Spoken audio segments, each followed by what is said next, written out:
Kapanpun, persoalan apapun Anda ingin mohonkan kepada Allah, Allah punya nama-nama yang sesuai dengan kebutuhan dan persoalan kita.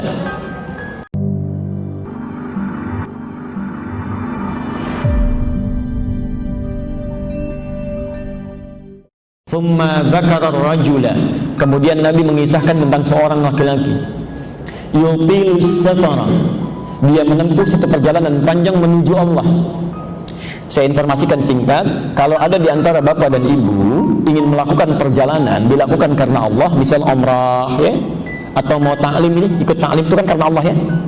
Saya sarankan betul, di perjalanan itu isi dengan doa. Mintakan kepada Allah. Karena ternyata doa yang dipanjatkan dalam Anda saat bepergian di perjalanan karena Allah itu lebih cepat dikabulkan dibandingkan dengan orang yang diam. Terutama saat Bapak Ibu ikut ta'lim ini, itu hadisnya langsung di 3 kitab hadis, Bu, Pak. Ada di hadis Muslim nomor hadis 1389, At-Tirmidzi nomor hadis 2682, dan Ibnu Majah nomor hadis 219. Ya. Man salaka tariqan yaltamisu fihi ilman sahalallahu lahu tariqan ilal jannah. Ya. Yang paling menarik, perhatikan, wa innal malaikata la tadau ajnihataha ridwan li talabil ilmi. Siapa yang menyiapkan dirinya, melangkahkan kakinya berangkat untuk belajar sebagian dari pengetahuan agamanya, maka Allah akan meringankan, akan dibalas dengan meringankan langkahnya ke surga. Saat dia berangkat menyiapkan saja, maka malaikat membentangkan sayapnya, ya, membentangkan sayapnya. Kalaulah penuntut ilmu tahu, saat dia mulai berangkat sampai kembali lagi ke tempat dia tinggal, maka malaikat membentangkan sayapnya, memberikan ridho kepada dia. Ya. Ridhonya malaikat itu maknanya 2. Saya ulang ya, ridhonya malaikat memiliki 2 arti. 1, memohonkan ampunan pada dosa-dosa yang dilakukan. Ya. Memohonkan ampunan pada dosa-dosa yang dilakukan. Yang kedua, ini yang menarik, mengaminkan doa-doa yang dimohonkan. Mengaminkan doa-doa yang dimohonkan. Jadi tolong catat betul ini kata-kata saya ini, catat betul. Kalau ibu sedang dalam perjalanan, bapak dalam taklim atau hal yang baik-baik, isilah 1 di antara 2. Kalau Anda tidak sanggup berdoa dalam kebaikan, minimal isi dengan istighfar. Sayang Bu, Pak, sayang. Karena setan itu begitu cerdas itu, setan itu jenius itu. Ya. Dia tidak ingin kehilangan peluang untuk menggoda seorang hamba, seorang anak manusia. Ya. Sudah capek-capek menggoda, tiba-tiba diampuni oleh Allah. Dia palingkan itu. Ya. Makanya ini bisa terjadi Bu ya, bisa terjadi. Bahkan saat saya sampaikan sekarang pun, ibu masuk mobil bisa lupa itu. Ya. Begitu masuk, yang tadinya ada peluang istighfar, tiba-tiba ngobrol. Ya. Tiba-tiba bisa foto-foto. Tiba-tiba bisa bikin status, baru mengikuti taklim, ada selesai itu. Ya. Itu masuknya cepat sekali. Ya. Isi dengan doa. Jadi doa yang disampaikan dalam perjalanan itu cepat mengabulkan. Ya. 2, sampai kata Nabi, asy'atha aghbara, sampai saking totalnya berperjalanan, itu penampilannya sampai acak-acakan, saking seriusnya. Yamuddu yadaihi ilas sama, lalu dia mengangkat tangannya ke langit begini. Informasi saja, di hadis lain disebutkan orang yang mengangkat tangannya sambil berdoa, saat berdoa mengangkat tangannya lebih cepat dikabulkan dibandingkan dengan yang diam. Tapi nanti satu waktu kita bahasnya, ada caranya. Saya sering lihat agak keliru, tidak sesuai dengan hadisnya. Ya. Kalau hadisnya bukan terpisah begini, ya. Di hadis itu mendekat begini. Ya. Jadi kalau Anda berdoa mengangkat tangan, diangkat sejajar dengan dadanya begini, ya. Itu bukan terpisah begini Bu, Pak. Ya. Tapi mendekat seperti ini. Mendekat, ya, baik. Tapi tidak semua nanti mengangkat tangan itu sampai seperti ini. Nanti ada yang kalau sifatnya sangat dibutuhkan dia bisa mengangkat lebih tinggi. Ya. Dalam Jumatan khatib cukup mengangkat telunjuknya saja. Ya. Nanti ada beberapa hal tertentu yang spesifik harus dibahas. Tapi poinnya orang ini menempuh perjalanan panjang. Yang kedua dia mengangkat tangannya. Ya. Yang ketiga ini yang paling dahsyat. Fayaqulu ya Rabb, ya Rabb. Kemudian yang ketiga, orang ini memulai dengan Al-Asma'ul Husna.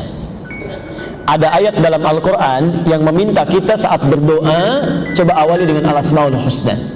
Nanti di hadis ditafsirkan, orang yang berdoa membuka dengan Al-Asma'ul Husna, itu akan lebih cepat dikabulkan dibandingkan dengan orang yang tidak membacakannya. Quran surah ke-17 ayat 110. Quran surah 17 ayat 110. 2 ayat terakhir. Perhatikan rumusnya ya, rumus Qur'annya. Ini juga suka agak keliru prakteknya. Qulidullah. Quran surah 17 Al-Isra ayat 110. Ya. Qulid Allah, jika Anda punya persoalan dalam hidup, silahkan mintakan solusinya kepada Allah. Ya, berdoa, minta. Sudah. Surah Al-Isra, surah ke-17 ayat 110. Qulid Allah, jika Anda punya masalah dalam kehidupan, silahkan berdoa kepada Allah, sebut namanya. Ya. Awid Ar-Rahman. Yang menarik, ini yang paling penting, tolong ibu garis bawahi ya. Ayyamma tad'u falahul asmaul husna. Kapanpun, persoalan apapun Anda ingin mohonkan kepada Allah, Allah punya nama-nama yang sesuai dengan kebutuhan dan persoalan kita. Ya, lihat rumusnya. Jadi kalau ibu punya masalah, ingin menyebut al-asmaul husna, kata Allah nggak usah disebut semuanya. Cari saja nama-nama Allah yang sesuai dengan kebutuhan kita. Ya. Misal, ada orang yang sedang terkena kesulitan, sulit luar biasa, cukup sebut namanya satu, Ya Al-Fattah, Ya Allah, Ya Al-Fattah, Ya Al-Fattah, Ya Al-Fattah, minta. Ada orang butuh rezeki, sebut namanya Ya Razzaq, Ya Razzaq, Ya Razzaq. Ya. Ada orang yang diusili, diganggu oleh orang lain, sebut namanya Ya Al-Jabbar, Ya Al-Jabbar, Ya Al-Jabbar. Ya. Saat ada musibah, ingin diberikan kesabaran, sebut namanya Ya Sabar, Ya Sabar, Ya Sabar. Ya. Tidak perlu semuanya, sebut yang terkait dengan kebutuhan kita saja. Ya. Tapi kalau ibu tidak mampu menemukan kalimat yang kira-kira kita hafal sesuai dengan kebutuhannya, sebut nama puncaknya, Ya Rabb, Ya Rabb, Ya Rabb. Ya. Karena itulah dalam berdoa di Quran seringkali kita menggunakan kalimat Rabb, Rabb, Rabb, Rabb. Ya. Doa paling favorit apa di Quran? Rabbana atina fid dunya hasanah wa fil akhirati hasanah. Itu Al-Baqarah ayat 201 itu ya. Doa apa itu? Doa sapu jagat ya. Doa sapu jagat, ada doa sapu nggak ada jagatnya, ada doa jagat nggak ada sapunya. Cuma orang kita aja yang tahu itu ya. Baik, kembalikan pelan-pelan, kita akhiri. Orang ini melakukan ketiganya, menempuh perjalanan panjang, mengangkat tangannya, dan yang terakhir menyebut puncak al-asmaul husna, Ya Rabb, Ya Rabb. Yang mengejutkan, dikomentari oleh Nabi, anna yustajabu lidzalik, doanya mustahil akan terjawab, mustahil akan terjawab. Kenapa? Maaf, famat'amu haramun, karena makanan yang masuk ke dalam mulutnya itu haram. Wa mashrabu haramun, minumannya haram. Bahkan wa malbasu haramun, pakaiannya haram. Ya. Biasanya kan kalau makanan sudah masuk haram, ya maaf Bu ya, Pak maaf, minuman sudah masuk haram, biasanya kan masuk ke tangan jadi haram, kaki jadi haram. Jadi usahanya pun akan senang pada yang haram. Ya. Langkahnya akan senang pada yang haram. Bicaranya senang yang haram-haram. Makanya wa ghudhiya bi haramin, perangkat hidupnya pasti akan haram itu. Ya. Pasti akan haram. Jadi tidak mungkin ada orang terbiasa yang halal mencari yang haram, itu mustahil. Tapi kalau orang sudah memasukkan yang haram pada mulutnya, itu yang paling berbahaya, perangkat hidupnya bisa haram. Kata Nabi, kalau situasi ini terjadi, maka doanya tidak akan pernah terkabul. Tidak akan pernah. Dan itu puncak penyakit hati ada di situ. Dan yang paling sulit mengeluarkannya, membersihkannya nanti di bagian yang kedua, itu yang masuk yang haram ke dalam mulut, itu yang paling susah. Ya. Yang lainnya mudah. Kami pernah menguji 30 anak, ya, dikumpulkan di satu tempat, konon belajar di sekolah-sekolah Islam dan menghafal Quran. Ya. Saya agak penasaran, saat itu saya bilang coba kumpulkan, saya ingin tahu bagaimana hafalan Qurannya. Tapi yang paling menarik, saya fokus saja, ada satu anak yang unik sifatnya, unik, diaturnya sulit luar biasa, sulit. Tapi saat bergabung itu dia bisa bertahan, lihat begini, ya. Pertemuan pertama patuh baik, ya. Tiba-tiba mulai aktif, tapi bertahan sampai selesai. Saya agak kebingungan, kok bisa ya, orang tuanya soleh luar biasa, ibunya solehah, rajin mengaji, baik ya, ayahnya juga baik, masya Allah teduh orangnya. Saya pikir ini ada yang tidak tepat ini, tidak nyambung ini. Tidak mungkin terlahir dari rahim seorang yang salehah anak yang bermasalah, itu mustahil, mustahil. Maka ternyata setelah taklim selesai, ibunya mendekati, alhamdulillah Ustaz, anak saya bisa bertahan. Biasanya saya bawa ke sekolah manapun, saya tunggu 5 menit di depan sekolahnya, itu gurunya langsung mengantarkan kembali untuk dibawa pulang. Ya. Apa yang terjadi? Ternyata anak itu anak adopsi, dilahir kembar dari ibundanya, satu diambil oleh salah seorang artis, satu lagi oleh beliau itu.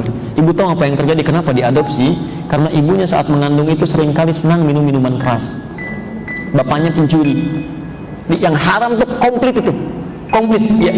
Bahkan sebelum anak ini lahir sudah terzolimi itu ya. Nah, itu tidak mudah, itu merubahnya tidak mudah. Ya, jadi mulai bertahun-tahun karena sudah jadi daging itu. Ya. Jadi harus ada makanan yang halal lagi yang bisa menghilangkan yang haramnya. Ya. Harus ada lingkungan yang halal lagi yang membentuk yang haramnya, ya, yang mengeluarkan yang haramnya. Itu tidak mudah. Karena itu saya pesankan betul Pak, mohon izin, mohon maaf sebesar-besarnya. Demi Allah saya katakan, jangan pernah bawa secuil pun yang haram dalam kehidupan, karena fatal akibatnya. Fatal. Bapak bawa rezeki yang haram dimasak oleh ibu, yang makan bukan 1-2 orang, bisa banyak orang. Ya.